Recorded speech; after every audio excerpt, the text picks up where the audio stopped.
লক্ষ্য আপনার সুখকে সীমাবদ্ধ করে। কোনো লক্ষ্যের পিছনে অন্তর্নিহিত অনুমানটি হলো, একবার আমি আমার লক্ষ্যে পৌঁছে গেলে আমি সুখী হব।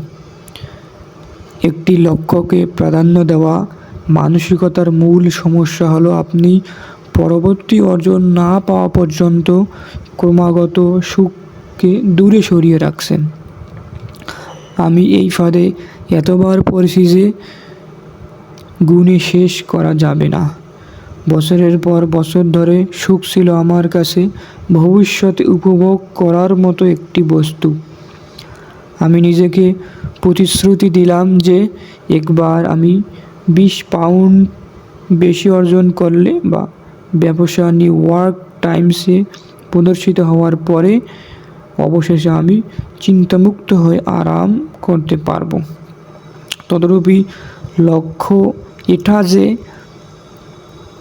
এটা পাবো জাতীয় দ্বন্দ্ব তৈরি করে।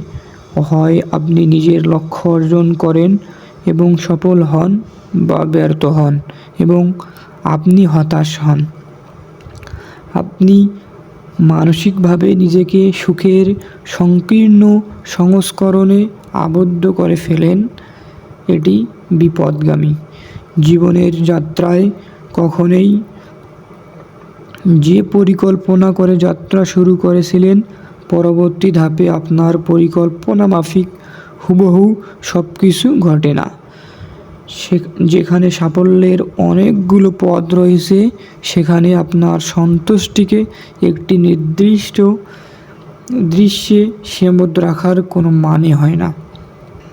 একটি পদ্ধতিভিত্তিক মানসিকতা প্রতিষেধক হিসেবে কাজ করে।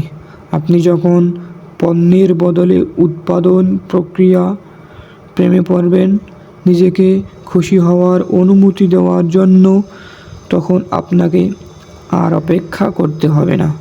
আপনার পদ্ধতি চলমান থাকলে যে কোনো সময় আপনি সন্তুষ্ট হতে পারেন এবং আপনি প্রথমে যেরূপ কল্পনা করেছিলেন শুধু সেরূপ নয়। একটি পদ্ধতি বিভিন্ন রূপে সফল হতে পারে।